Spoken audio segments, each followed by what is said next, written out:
kuna watu fulani wako katika mji. Bwana Yesu asifiwe.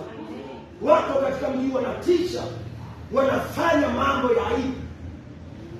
Alinisimulia akasema hii familia naijua toka zamani. Inafanya 1, 2, 3 mambo ya kutisha.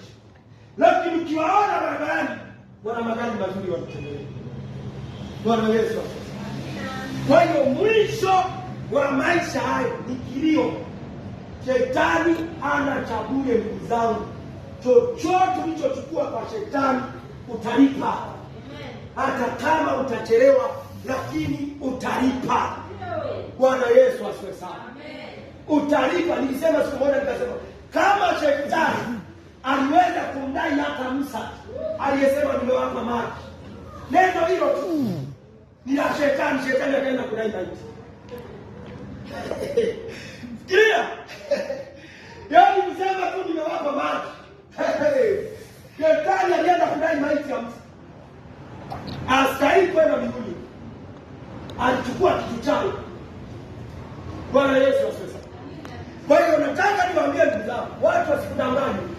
Wala sije mtu akakudanganya kwamba mlevi ataingia mbinguni, kwamba mzinzi ataingia mbinguni, kwamba mwasherati ataingia mbinguni, kwamba mchawi ataingia mbinguni. Hiyo haipo. Bwana Yesu asifiwe. Hayo ni machukizo mbele za Jehova. Bwana anayachukia. Haleluya. Kwa hiyo lazima tugeuke na kumfuata Yesu kweli kweli.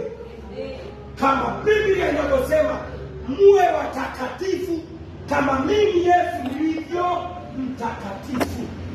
Bwana Yesu asifiwe. Lazima tuishi maisha matakatifu kwenye dunia hii. Haleluya. Lazima tuishi maisha matakatifu. Lazima tufanane na Mungu.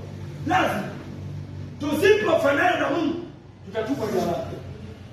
Na leo tunasoma, tusikae kwenye uongo kama manabii walioongezeka duniani, hasa kwenye taifa letu. Kama kweli wametumwa na Yesu, wewe nikwambie Tanzania imepona. Bwana Yesu asifiwe. Tanzania ingekuwa imepona. Lakini kibaya zaidi, manabii wengi ni wa uongo. Pia na wenyewe wanachochea mabaya. Haleluya. Kwa hiyo kwenye dunia hii ndio maana wale manabii wa uongo hawawezi kuhubiri jibu la ubiri. Hii na ubiri hawawezi. Bwana Yesu asifiwe. Wafuatilia vizuri.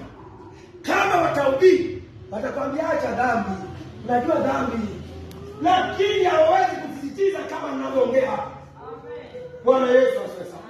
Ndio maana neno nalo lihubiri hapo kilisikiliza, sinachoma moto. Linaingia kwenye moto. Ndio maana wengine walipokuja hapa, walipokutana na Injili hawakurudi tena. Haleluya. Hawakurudi tena. Kwa hiyo Injili ya kweli huwa inawatenda waovu na wenye haki. Bwana Yesu asifiwe. Inacheketa. Huwezi kuvumilia kwa sababu Injili ni moto. Na leo hilo toto. Kwa hiyo Injili ya kweli inawaongoza watu kutubu dhambi, kuacha dhambi, kuacha ulevi, kuacha uzinzi, kuacha uchawi, kuacha mabaya yote. Bwana Yesu asifiwe. Sema kwa jina la Yesu. Kwa jina la Yesu Kristo. Bwana Yesu. Nimesikia neno lako. Nimesikia neno lako. Ikiwa liko jambo ambalo sijalijua, lakini limekuwa sababu ya kuleta majuto katika maisha yangu, naomba Bwana Yesu, naomba nisamehe, naomba nisamehe. Hata kama sikuungana na wewe Yesu kuchukia maovu yanayoendelea katika mchi. Leo Bwana natubu Baba, kuanzia leo naungana na wewe kuchukia maovu yanayoendelea katika mchi.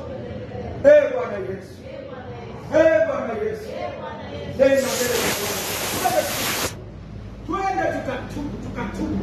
Tumwambie Mungu tumekosa. Kwa ajili ya mji huu tumwambie Mungu tumekosa. Kwa ajili ya mji huu, kwa ajili ya taifa letu. Kwa ajili ya tuanze na mji wetu kisha taifa letu.